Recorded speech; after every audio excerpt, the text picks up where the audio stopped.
Lecture de la Bible sainte. Nous lisons dans l'Ancien Testament le chapitre 40 de l'Exode.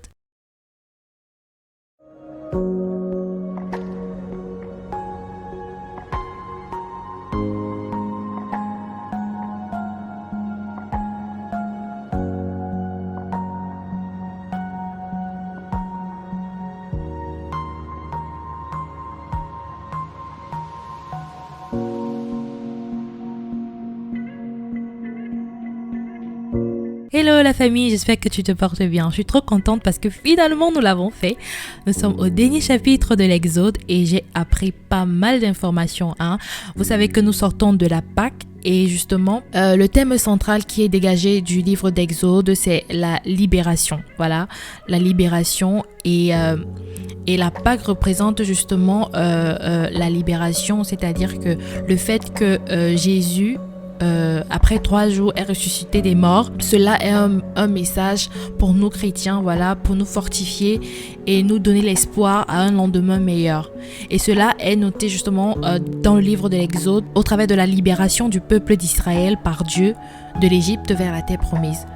Donc, c'est tellement d'enseignements et en prendre en compte et ne pas justement se focaliser sur le Nouveau Testament parce que l'Ancien Testament et le Nouveau Testament sont des textes vraiment liés. Et le thème central justement c'est la libération.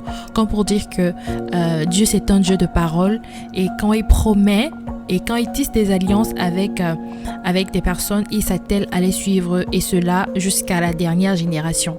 Donc je ne vais pas trop parler et j'aimerais que tu me dises en commentaire ce que tu as retenu et aussi ce que tu aimerais qu'on puisse lire pour le prochain livre. Voilà, je te souhaite une bonne lecture et une bonne fin de livre d'Exode. L'Éternel parla à Moïse et dit: le premier jour du premier mois, tu dresseras le tabernacle, la tente d'assignation. Tu y placeras l'arche du témoignage et tu couvriras l'arche avec le voile. Tu apporteras la table et tu la disposeras en ordre. Tu apporteras le chandelier et tu en arrangeras les lampes. Tu placeras l'autel d'or pour le parfum devant l'arche du témoignage et tu mettras le rideau à l'entrée du tabernacle. Tu placeras l'autel des holocaustes devant l'entrée du tabernacle de la tente d'assignation. Tu placeras la cuve entre la tente d'assignation et l'autel et tu y mettras de l'eau. Tu placeras le parvis alentour et tu mettras le rideau à la porte du parvis. Tu prendras l'huile d'onction, tu en oindras le tabernacle et tout ce qui le renferme, et tu le sanctifieras avec tous les ustensiles et il sera saint. Tu oindras l'autel des holocaustes et tous ses ustensiles et tu sanctifieras l'autel et l'autel sera très saint. Tu oindras la cuve avec sa base et tu la sanctifieras. Tu feras avancer Aaron et ses fils vers l'entrée de la tente d'assignation et tu les laveras avec de l'eau.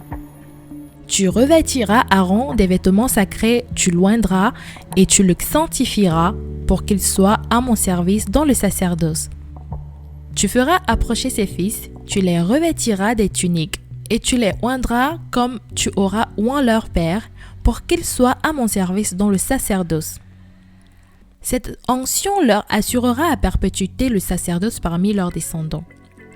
Moïse fit tout ce que l'Éternel lui avait ordonné, il fit ainsi. Le premier jour du premier mois de la seconde année, le tabernacle fut dressé. Moïse dressa le tabernacle, il en posa les bases, plaça les planches et les barres et éleva les colonnes. Il étendit la tente sur le tabernacle et il mit la couverture de la tente par-dessus, comme l'Éternel avait ordonné à Moïse.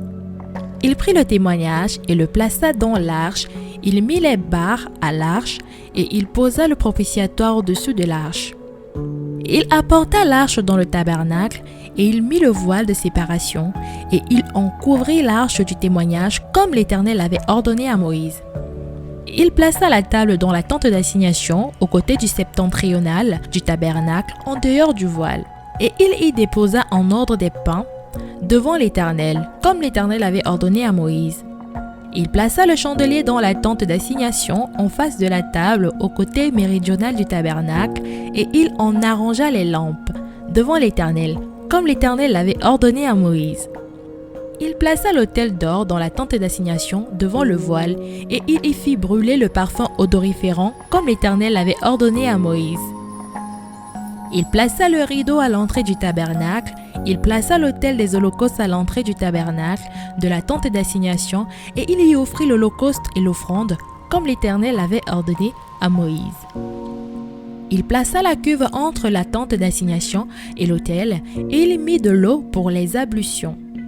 Moïse, Aaron et ses fils s'y lavèrent les mains et les pieds lorsqu'ils entraient dans la tente d'assignation et qu'ils s'approchèrent de l'autel. Ils se lavèrent, comme l'Éternel avait ordonné à Moïse. Il dressa le parvis autour du tabernacle et de l'autel, et il mit le rideau à la porte du parvis. Ce fut ainsi que Moïse acheva l'ouvrage. Alors, la nuée couvrit la tente d'assignation, et la gloire de l'Éternel remplit le tabernacle.